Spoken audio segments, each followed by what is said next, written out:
Sir, माझं नाव आदित्य दिलीप पाटील. मी प्रताप महाविद्यालय येथे TYBC चे शिक्षण घेत आहे. तर सर, अंबरनाथ तालुक्यातील ग्रामीण भागात खूप मोठ्या प्रमाणावर शेती केली जाते. तर आम्ही त्यांचे सर्व पाल्ले आहोत. तर सर, प्रताप महाविद्यालयामध्ये अनेक प्रकारचे अभ्यासक्रम शिकवले जातात, परंतु शेती संबंधित स्वतंत्र युनिट असणं आवश्यक आहे. म्हणून सर, शासनाला माझी विनंती आहे की प्रताप महाविद्यालयाअंतर्गत तुम्ही शैक्षणिक म्हणजे कृषी महाविद्यालय उपलब्ध करून द्यावी, ही नम्र विनंती सर. मी तुला एक गोष्ट सांगतो.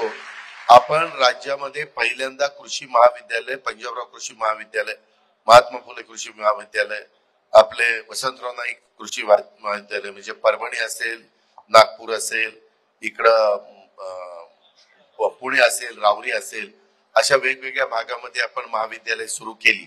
त्याच्यानंतर खाजगी पण ज्यांच्याकडे 100 एकर जमीन असेल त्यांच्याकडे पण ऍग्रिकल्चर कॉलेजला आपण परवानगी दिली. महाराष्ट्रामध्ये मोठ्या प्रमाणावर आपण ऍग्रिकल्चर कॉलेज काढली, कृषी विज्ञान केंद्र आपण काढली आणि महाविद्यालय म्हणजे देखील आपण काढलेली आहे.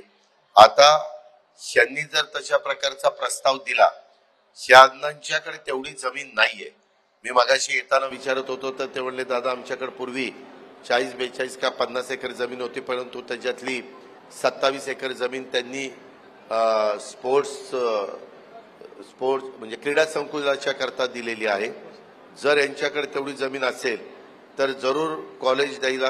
आमच्याच धनंजय मुंडेकडे ते डिपार्टमेंट आहे.